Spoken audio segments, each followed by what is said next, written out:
Dumating ang dalawang anghel sa Sodoma nang nagtatakip silim na.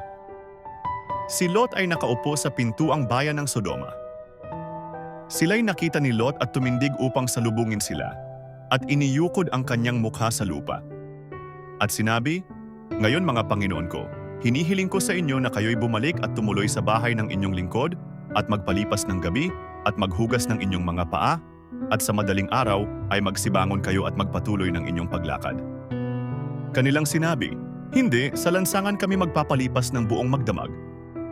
Ngunit kanyang pinilit ng husto kaya't sila'y nagsipasok sa kanyang bahay.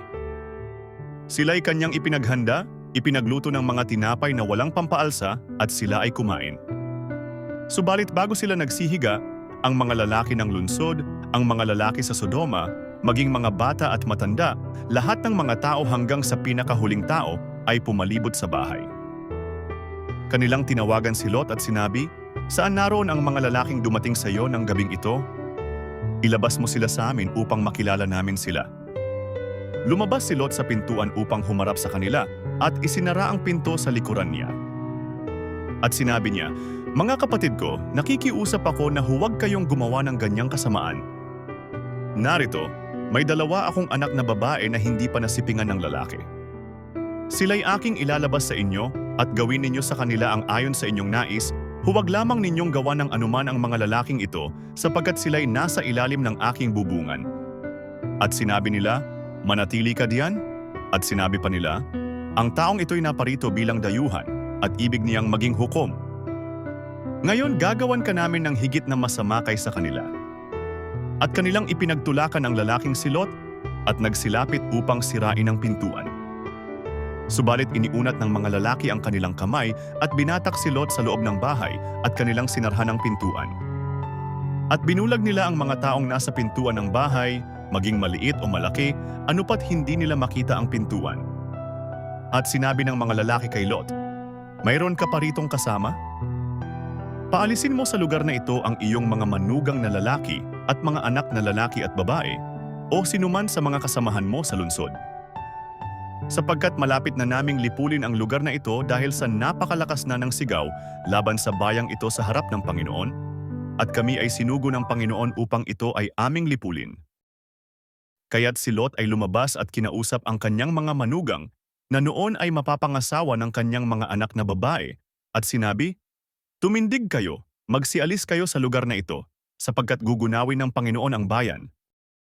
Subalit ang akala ng kanyang mga manugang ay nagbibiro siya. Kinaumagahan, pinapagmadali ng mga anghel si Lot na sinasabi, "Bumangon ka, isama mo ang iyong asawa at ang iyong dalawang anak na babae na narito, baka pati ikaw ay madamay sa parusa sa bayan."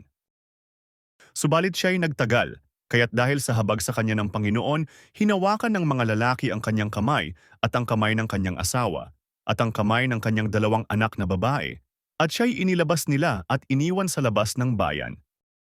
Nang sila'y mailabas na nila ay sinabi nila, "Tumakas ka alang-alang sa iyong buhay. Huwag kang lumingon o humintuman sa buong libis. Tumakas ka hanggang sa bundok, sapagkat kung hindi, ikaw ay mamamatay." At sinabi sa kanila ni Lot, "Huwag mga Panginoon ko, ang lingkod mo ay nakatagpo ng biyaya sa iyong paningin, at nagpakita ka sa akin ng malaking awa sa pagliligtas ng aking buhay. Subalit hindi ko kayang tumakas sa bundok, baka ako'y abutan ng kapahamakan, at ako'y mamatay. Tingnan mo, ang kasunod na lungsod ay malapit lamang upang matakasan, at iyon ay maliit. Pahintulutan mo akong tumakas roon. Hindi ba iyon ay maliit lamang at ang aking buhay ay maliligtas?" At sinabi niya sa kanya, "O sige, pinapayagan din kita sa bagay na ito at hindi ko nagugunawin ang lungsod na iyong binanggit. Magmadali ka, tumakas ka roon, sapagkat wala akong magagawa hanggang sa dumating ka roon." Kaya't ang pangalang itinawag sa bayang iyon ay Zoar.